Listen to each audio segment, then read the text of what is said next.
ရဲ့အချိန်နဲ့ရဲ့နေပေါင်းများစွာငါဖြတ်တန်းခဲ့ပြီလေအရာရာတွေအသစ်တိုးတက်ခြင်းရဲ့တိုက်စားမှုအောင်ငါအိုမေရင်ရောလာငါရဲ့နှုတ်ပြခြင်းတွေဘယ်ရောက်သွားသလဲအာရုံများစွာကငါကိုနှုတ်ဆက်လို့ပေါ်ပါတွက်လက်ခြင်းတွေကထားခဲ့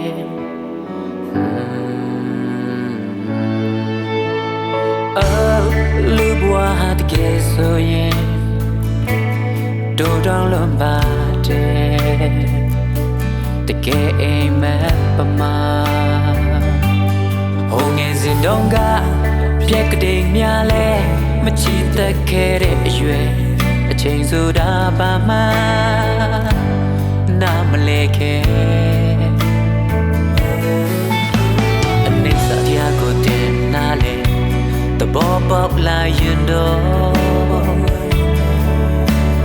ရာယူခြင်းတွေထက်ပေးဆက်ခြင်းမှာတင်ရရောတပ်ပြီးပေါ်ဒီတဲ့အမခံချင်မရှိဘူးနော်မနဲ့ပြန်လာ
စီစာလို့သိစိတ်ငြိမ်သက်နေနိုင်ဖို့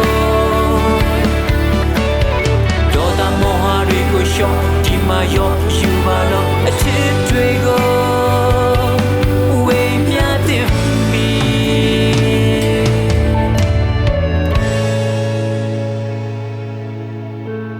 ပြာရာခပ်မနေနဲ့ပြာဖြစ်သွားမဲ့ခန္ဓာအတွက်ကုန်အရှိန်အဝါနဲ့မမာနာခဝါချကချထားလိုက်ကိုယ်တော်တစ်ခုမှ